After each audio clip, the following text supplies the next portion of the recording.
Salam analisa, salam kehidupan, salam sehat sahabat-sahabat Aka, tolong disimak sampai habis biar tidak gagal paham. Insya Allah Aka tidak akan mengajak sahabat-sahabat Aka atau netizen yang ada di channel Aka ini untuk mutar-mutar. Sebab memang kasus ini sulit sahabat-sahabat Aka. Makanya Aka kemarin mencoba mengajak sahabat-sahabat Aka memahami. Sebelum kita membahas kasus ini, sebenarnya kita harus memahami apa itu yayasan, apa itu lembaga pendidikan yayasan. Kan seperti itu. Agar apa? Agar nanti kita bisa membuat kelompok. Nanti akan kasih contoh kelompok A dan kelompok B. Kan seperti itu. Begitu juga kita harus paham. Kan gitu. Kenapa terjadi peristiwa bulan Agustus itu? Kita coba menganalisa ada apa di bulan Agustus itu. Itu sudah Aka bahas kemarin. Kan seperti itu sahabat-sahabat Aka. Mari kita bahas menyambung yang kemarin. Sekarang kita sudah tahu yang namanya yayasan tersebut hanya yang hidup tinggal Yosef dan Yoris.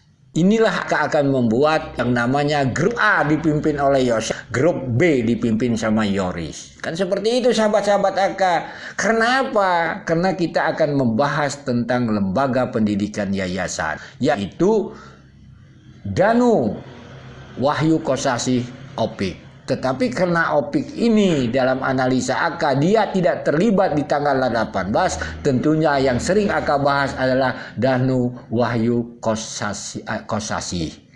Karena Danu bagi Aka tidak ditempatkan dia sebagai keluarga, dia ditempatkan sebagai pegawai sekolah. Karena ini ceritanya juga itu, karena itu kan. Lalu sahabat-sahabat Aka, kalau kita memahami itu, nanti ada rangkaian-rangkaian peristiwanya. Jadi nggak bisa kita menganalisa Danu aja, saksi Danu Yoris aja, cari kesalahan Danu, cari Yoris, tapi nggak tahu rangkaian-rangkaian peristiwanya. Inilah yang membuat mereka itu mutar-mutar. Bagaimana Anda bilang Anda mudah kasus ini, bahas sekolah aja nggak ngerti, membahas yayasan, membedakan yayasan dengan lembaga pendidikan yayasan nggak ngerti, ini kan sulit. Makanya ajak bersahabat-sahabat Aka untuk membahas itu. Mari kita dengarkan Round 2. Ke area kamar di bagian ya mungkin bufet sampai ke apa lawang pantau istilah nama kitanya. Ya, mungkin saya sempat lihat ya acak-acakan. Setelah itu sempat juga lihat percikan darah di bagian eskalator itu, kayak ya si itu udah keluar nggak lama dari itu. Dan juga nangis ya di pinggir jalan. Setelah itu ya ada yang nyamper ke Danu, itu Pak Wahyu waktu itu. Ya bilangnya gini aja ke Pak Wahyu, Amel sama ibu terus ke ayah ngantuinkeun Pak, di mana lu, di bagasi. Danu masuk waktu pagi itu masuk ke TKP bareng-bareng sama bapak. Sekali lagi saya tekankan dan saya jelaskan, saya tidak ketemu sama sekali dengan si Danu. Dan memang ada pengaku pagi itu tidak ketemu sama sekali. Jadi apapun yang disampaikan itu Danu adalah berdusta. Sahabat-sahabat Aka, jadi kalau kita melihat cerita kronologis itu dari awal lalu kita rangkaikan terakhirnya, yaitu penemuan baru, istilahnya yang Aka sering bahas belakangan hari ini. Yosef baru urusan Surabi, kan begitu.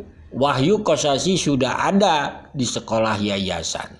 Ini nanti ada sangkut pautnya cerita Danu ketemu Wahyu, kan seperti itu. Kan seperti itu sahabat-sahabat Aka. Jadi begini sahabat-sahabat Aka.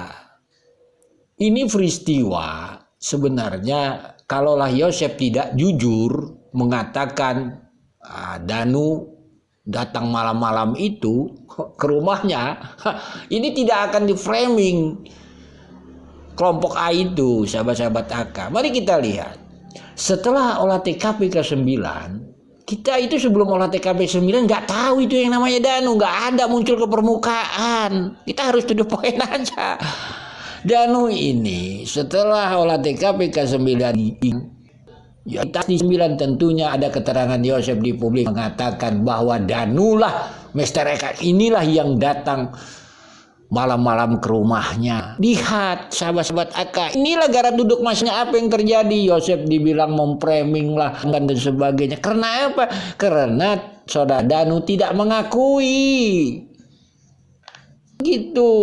Itu lihat framing-framing itu terhadap Yosef, terhadap kelompok A ini terjadi di bulan September. Mungkin adalah di awal-awal Oktober. Tapi di pertengahan akhir Oktober itu framingnya sudah pindah karena sudah ketahuan. Kenapa? Karena saudara Danu di saat konfrontir di akhir bulan September mengakui ada pertemuan itu. Makanya mereda Yosef di framing. Silahkan lihat. Kan begitu. Jadi memahami ini ada suatu rangkaian peristiwa. Contoh. Sahabat-sahabat AK, Danu mengatakan bahwa dia bersama Yosef masuk ke dalam rumah. Danu melihat kamar, lihat darah. Berarti konteksnya adalah Danu tahu Ibu Tuti sudah meninggal, tahu darah dan sebagainya. Grup B, saksi Yosef. Di saat papanya telepon balik, kan ini menjual nama papanya ibu dan adiknya, kata sudah meninggal. Kan balik belum datang ke TKP, tapi Yoris sudah tahu. Konteksnya mereka ini sama aja konsepnya. Kan seperti itu sahabat-sahabat AK. Sahabat-sahabat AK, karena kasus ini sudah lama, jadi kita tidak bisa mutar-mutar di sana saja. Kan seperti itu. Contoh saudara Danu mengatakan bertemu Wahyu.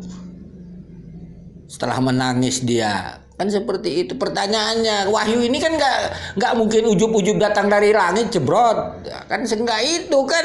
Ada keterangan dari Kosasi di MBS mengatakan bahwa Kosasi ada bertemu Wahyu pagi-pagi di sana. Kan seperti itu. Ada apa mereka pagi-pagi di sana? Pak Yosef masih urusan Surabi. Lalu Kosasi datang ke TKP. Bertemu Wahyu dan Danu. Kan begitu. Danu berkata Ibu Tuti dan Amel dibunuh. Kan sinkron dia kan. Cerita itu.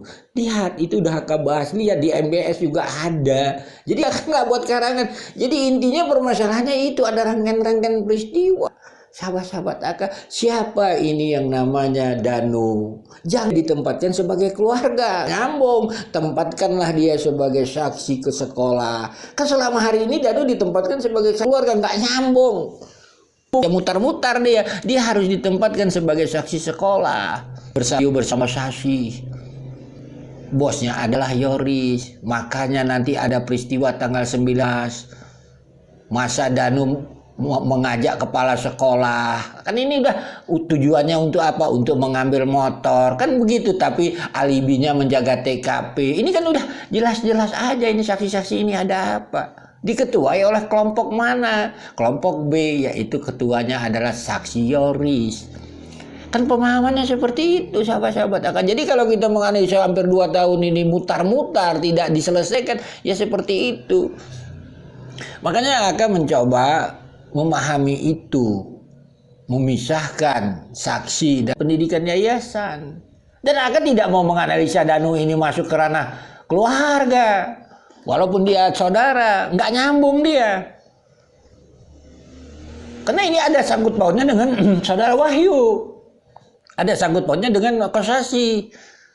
Ada sangkut pautnya dengan cut off. Ada sangkut pautnya dengan laptop Amel. Ada sangkut pautnya dengan operator dan sebagainya. Jadi di situ sahabat-sahabat AK pemahamannya gitu. Jadi bagi AK sih kalau soal ada yang di sana merasakan info dari ini palit ini ya percuma aja mutar-mutar kalau nggak masuk ke ranah sekolah.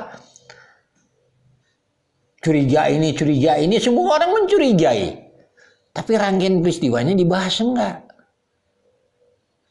Kan seperti itu. Dan akan tidak membahas mereka sebagai pelaku, akan membahas mereka sebagai saksi. Jadi akan santai aja. Memang kasus ini sulit kalau penyidik tidak masuk ke ranah sekolah, itu aja. Jadi kalau ada yang bilang ini kasusnya mudah, ya faktanya nggak terungkap. Faktanya juga mungkin penyidik belum masuk ke ranah sekolah. Jadi ya kan memang sulit ini. Hanya orang-orang sok pintar aja, orang merasa lebih dari pihak penyidik merasa kasus ini mudah. Jadi sini ya, kalaupun seandainya ini nggak ada sangkut pautnya dengan sekolah, ya sekolahnya ada bermasalah. Tapi kan analisa namanya. Mana laptop Amel itu, jadi ada sangkut pautnya lah semua seperti itu, sahabat-sahabat Aka. Sekali lagi kita enggak kan kayak gitu kan. Oh kalau ini Aka cuma ini aja kepada penyidik gitu kan, kepada siapapun lihat aja sekolahnya ada nggak kegiatan belajar mengajar sesuai data Depodik, udah selesai itu. Kalau nggak ada, dalami aja sekolahnya itu. Sidik itu 2-30 juta barang bukti itu benar tidak? Segitu aja lah analisanya begitu kan. Simpel gitulah. Jadi gimana gitu. Jadi kita doakan saja penyidik itu sehat-sehat dan bisa menuntaskan ini. Dia tak yakin penyidik juga pastilah menangkap pelakunya. Tinggal tunggu waktunya aja kok kayak gitu kan. Cuma masalahnya kita serahkanlah masalah pelaku kepada penyidik. Bagi Aka, untuk sahabat-sahabat Aka, kita bahas saksi aja yang aneh-aneh ini. Yang meninggal itu darah daging mereka, saudara mereka. Kan lihat itu bulan September itu Walilis itu kan. Jadi gimana nih yang menyerang ke kelompok A semua. Padahal yang menikmati cut-off itu Yoris, ketua kelompok.